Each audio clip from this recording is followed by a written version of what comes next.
Early Quranic manuscripts tell us a lot about the creation of the Quran, but I don't think our Muslim friends are going to like what critical historical analysis will reveal.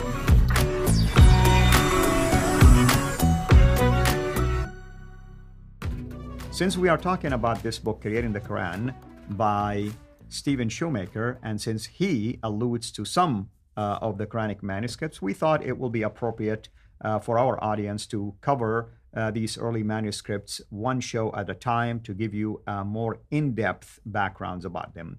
And to do that, I'm going to turn now our attention to Dr. J. Dr. J, welcome back. Yeah, and it's good to be back, and it's good to finally get to the manuscripts, because really, if you want, probably the strongest argument for a later Quran is with the manuscripts, because the manuscripts just don't exist prior to Abdul Malik and Al-Hajjaj. Case in point, that's the first thing you need to say. And Shoemaker agrees with that, and Shoemaker does say that. He talks about, and this, let me just quote what he says. There is not a single Quranic manuscript, Yemeni or otherwise, that has been dated to the 7th century on anything other than paleographical grounds, which, given the paltry evidence that survives, remain controversial in the extreme. One scholar's 7th century leaf, another may assign to the 8th or 9th century.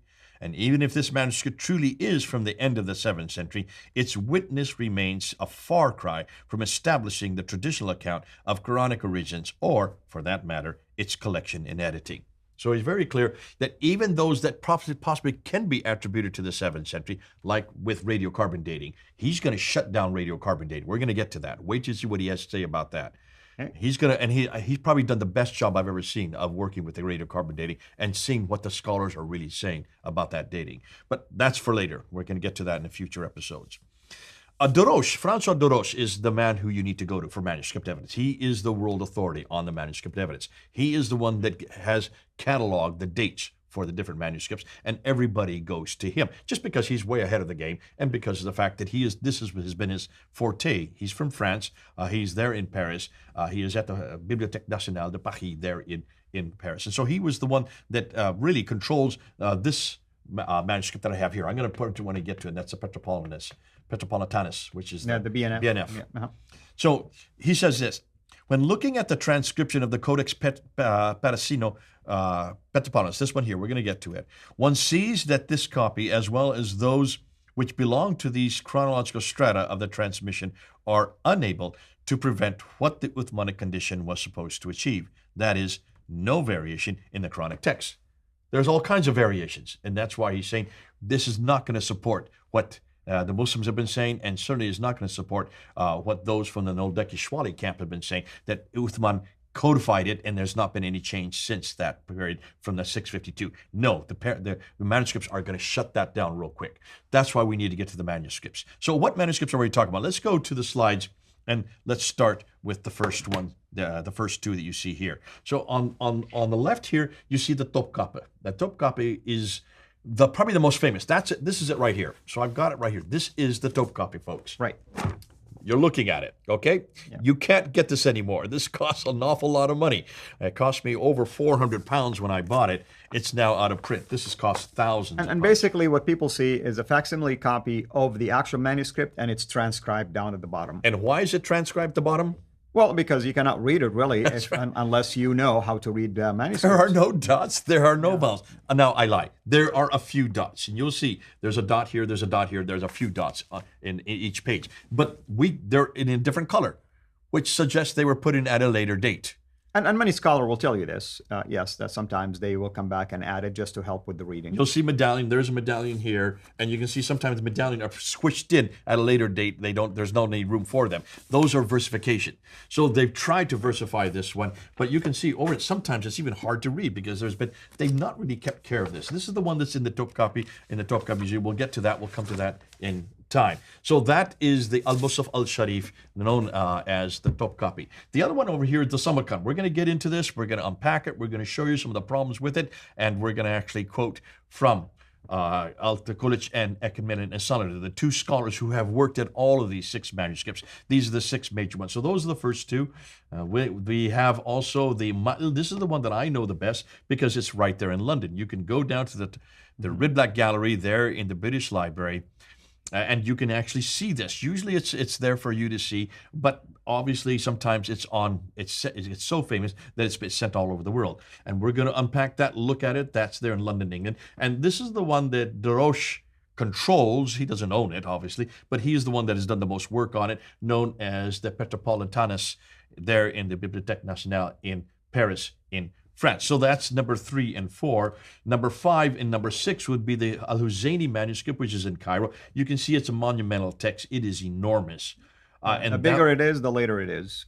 That's usually the case, because these are modeled after the Christian manuscripts, which became monumental in the same way. And then the most famous, probably the best one, the most exciting, is the Sana'a manuscript in Sana'a in Yemen. We're going to be looking at every one of these, so I don't want to really take on it. But let's see what the scholars say. So when we go to these two men, this is the first one here. His name is Dr. Ekmeleddin Ihsanoglu.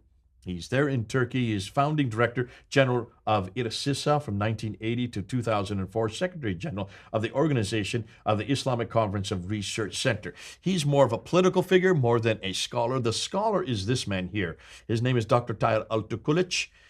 He is the one that actually did the work. This is his book from 2002 to 2007. He spent 5 years along with Ihsanoglu, and they looked at these 6 manuscripts. They were the first to do so face-to-face, hands-on. They were the ones that had the access to them. He's a leading scholar in the Quranic studies, ex-president of the Turkish Religious Affairs, deputy in the Turkish parliament. These guys are in politics and in theology. Now, this is what he says. He says, according to Ihsanoglu, we have none of Uthman's mushafs. That's the first thing you need to know. Meaning those are not the copies of Uthman. None of these 6 are from Uthman. Nor do we have any copies from those mushafs. So these are not even copies of copies.